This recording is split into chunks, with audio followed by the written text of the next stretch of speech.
Hello everyone and welcome to my new $5 EDH deck. This time we're calling this one Demon Apostles. It's a red-black deck that you can get on Magic the Gathering Online for only $5. Actually, this one is only $3.50, so you even get $1.50 left to do whatever you want with, to add more better cards to this deck, or if you want something else with that, I don't know. Maybe make a very cheap EDH deck for $1.50. You could do that. I would not recommend it. Well, then I would rather get more cards for this deck. Anyway, we are playing Grenzo as our commander for the very good reason of his ability, actually, where he can pay 2 mana to put a card from the bottom of the deck into the field if it has less strength than him, I believe. Power less than him. Even equal, I just realized as well. So this deck is based around this one card here. It's Shadowborn Apostles. We're playing 20 of them.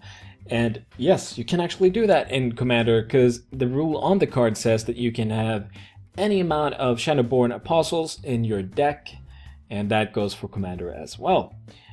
I just realized that there is a card that you could... No, it's actually more expensive than that. Never mind.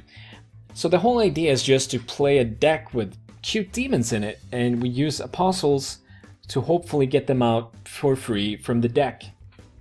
The demons we play, they're red and black, obviously, because we're a red and black EDH deck.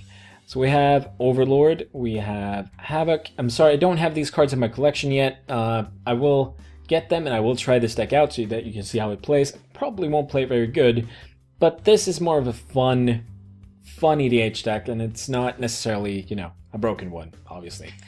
Havoc Demon, Rune-Scarred Demon, Sheoldred Whispering one, but just because it's so good and we have those extra tickets to use anyway, so we might as well add that to this deck.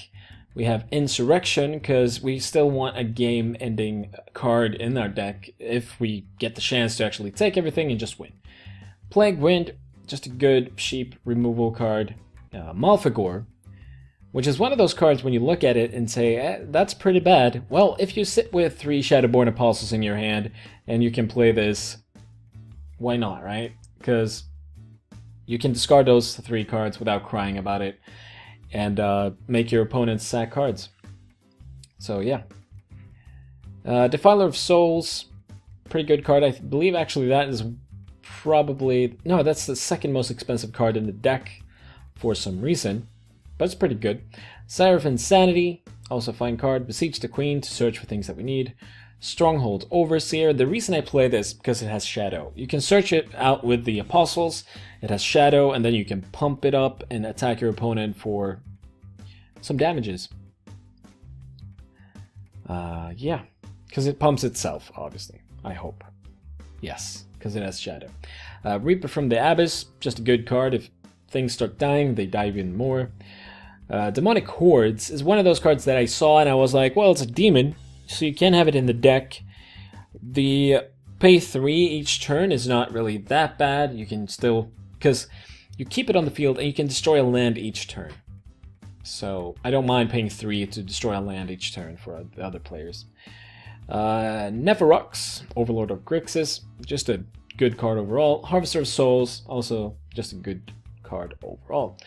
We also have Bloodgift Demon to draw some cards. I believe that is the last demon we have. No, we also have Desecration Demon. That is the last demon we are playing in this deck.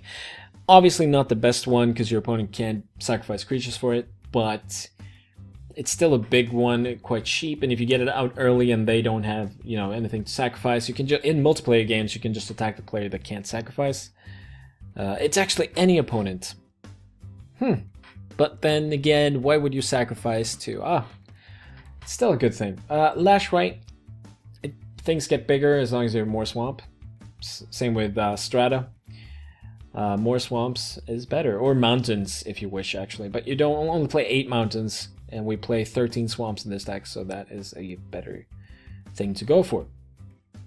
Other than that, there's some search card, there's some removal cards, there's a lot of reanimation... Well, not a lot of them, but there's some reanimation effects. We play Predator's Grasp because I really want to try the card out. I think it's an interesting card because you can play any card from an opponent's deck, basically. And, you know, since we're playing a sheep deck, maybe we want to steal those expensive lands or creatures or spells that we just don't have in our own deck. So that's why we play that. Deathmantle, just because it's good to get those big creatures back. And some artifacts to buff our mana. Also, Skull Clamp. Yes, Skull Clamp. That is something we also can use with the Apostles, obviously, because Apostle costs 1, we equip it for 1, we draw 2. 2 mana, draw 2. It's basically a Sign in Blood in that way. We have so many Apostles to sacrifice on Skull Clamp, so if we need the cards more than we need the Apostles at any time, that's a pretty good thing to do. So yeah, the deck list is down below as always, so you can check it out there if you want to. And in 2 weeks, I will reveal a pimped version of this deck.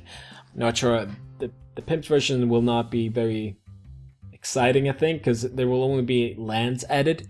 So I will say already that add a few more of the expensive mono black lands, like Coffers and stuff like that. Make sure that you can get a lot of mana to play your spells, and yeah. You can also get a lot more draw power into this deck if you would want that as well. And that is actually all of that I have to say about this deck. There will be 1 or 2 games played with this deck, and those will be up next Monday. And I hope you are back for that. Thanks for watching, everyone. I hope you enjoyed it. This is actually a less than $5 EDH deck that you can get on Magic the Gathering online in an instant if you wanted to. We are using the prices from Magic the Gathering, MTGO traders, right, MTGO traders. So that's where I'm getting the prices from. You can even get it cheaper from some of the bots on Magic the Gathering online if you want to.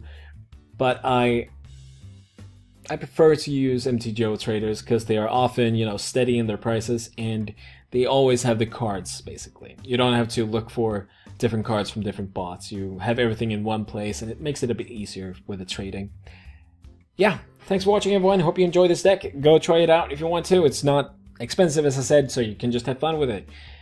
Take care, everyone, and I will see you next week with more Magic. Take care. Bye-bye.